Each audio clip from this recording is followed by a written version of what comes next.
नमस्कार, मी लतिका। आज मी तुम्हाला झटपट अशी मुगाच्या डाळीची आमटी बनवून दाखवणार आहे। त्यासाठी बघा ही बिन पॉलिश डाळ घेतलेली आहे, मुगाची डाळ। तर ही डाळ किती आहे? 150 ग्रॅम डाळ घेतलेली आहे। ही 4 ते 5 लोकांना पुष्कळ होईल त्या प्रकारे। थोडी कम एकदम जर पातळ पाहिजे असली तर थोडीशी कमी जरी घेतली तरी चालेल। आता हिला काय करणार आहे, 2 ते 3 पाण्याने मी स्वच्छ धुवून घेणार आहे। कुकर गरम करत ठेवलेला आहे। कुकर चांगला कडक गरम झालेला आहे। त्यात टाकायचं आपल्याला तेल। तेल किती टाकायचं? अर्धी पळी, आणि गरम होऊन देऊया। तेल चांगलं कडक गरम झालेलं आहे। त्यात टाकायचे छोटा 1 चमचा मोहरी। मोहरी चांगली तडतडली की त्यात टाकायचे छोटा 1 चमचा जिरे। ह्यात तुम्ही थोडंसं तूप जरी टाकलं तरी पण चालेल, छान लागेल चवीला। 1 चमचाभर टाकायचं तेलामध्ये।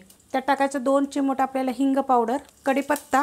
त्यात टाकायचं एक मीडियम आकाराचा कांदा। बघा असा जास्त बारीक पण नाही, जास्त असा मोठा पण नाही, अशा पद्धतीत कापून घेतलेला आहे। कांदा चांगला आपण भाजून घेऊया। कांदा बघा हलकासा भाजला गेलेला आहे। त्यात टाकायचे आपल्याला 1 गड्डी लसूण, 1 हिरवी मिरची, आणि थोडंसं एकदम सुक्कं खोबरं टाकलेलं आहे। तुम्हाला जर आवडत असेल तर टाका। आणि एकूण का नाही 1.5 चमचा झालेला आहे बघा हे कुटलेलं। आता हे पण आपल्याला ह्याला मीडियम गॅसवर 1 मिनिटभर परतून घेऊया। कांदा बघा चांगला भाजला गेलेला आहे, म्हणजे आपण लसूण, थोडंसं सुक्कं खोबरं ते टाकलं होतं का नाही, ते पण चांगलं असं भाजलं गेलेलं आहे बघा। 1 मिरची एकदम छोट्या आकाराची टाकली होती बरं का। गॅस थोडासा बारीक करणार आहे। आणि त्यात टाकायची आपल्याला थोडीशी हळद। त्यात टाकायचे 1 छोट्या आकाराचं टोमॅटो, आणि हे पण आपल्याला मीडियम गॅसवर आता 1 मिनिटभर परतून घ्यायचं। परतून घेतलेला आहे बघा, मस्त असं झालेलं। तर गॅस करणार आहे थोडासा बारीक। त्यात टाकायचं आपल्याला कांदा लसूण मसाला। जर तुमच्याकडे हा मसाला नाही आहे तर तुमच्याकडे मिरची पावडर जरी असली टाकली तरी पण चालेल। त्यात टाकायचं चवीनुसार मीठ। त्यात टाकायचं आपल्याला ही बघा मुगाची डाळ 2 ते 3 पाण्याने मी स्वच्छ धुवून घेतलेली आहे। भिजत वगैरे काही घालायची गरज नाही आहे, मुग डाळ लगेच शिजते। आता हे सगळे टाकून घेते पहिली। टाकून घेतलेली आहे बघा डाळ। आता हे आपण डाळ ह्याच्यामध्ये परतून घेऊया। मसाले टाकताना लक्षात ठेवायचं कधी पण गॅस बारीक करायचा। डाळ बघा परतून घेतलेली आहे। आता त्याच्यात टाकणार आहे गरम मसाला पावडर, छोटा अर्धा चमचा आहे। आता ही पण आपण मिक्स करून घेऊया। आणि ह्यात टाकायचं आपल्याला थोडीशी कोथिंबीर। आता कोथिंबीर बघा मी देठा सकाळी घेतलेली आहे। देठ पण याची चांगली चवीला लागतात। आता गॅस आपल्याला मीडियम करायचा आहे। आता तुम्हाला किती आमटी पाहिजे त्याप्रमाणे त्याच्यामध्ये पाणी टाकायचं। आणि पाणी कसं साधं टाकलं तरी चालेल आणि कोमट टाकलं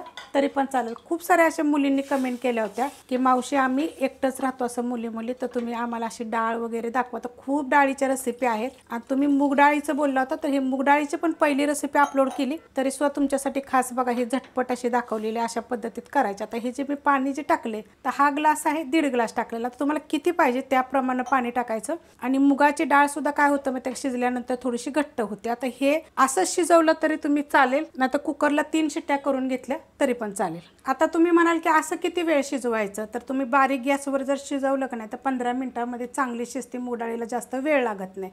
आता मी काय करणार आहे, तुम्ही मला सांगितलं तर कुकरमध्ये दाखवा, तर आपण हे जे बनवलेलं आहे कुकरमध्येच बनवलेलं आहे। तर मी काय करणार आहे, कुकरचं झाकण लावणार आहे, गॅस करणार आहे एकदम बारीक, आणि त्याच्या 3 शिट्ट्या करून घेणार आहे। कुकरच्या शिट्ट्या झालेल्या आहेत बघा। मी गॅस बंद केलेला आहे आणि थंड झालेला आहे बघा। असे उचलून बघायचे आणि मगच खोलायचं।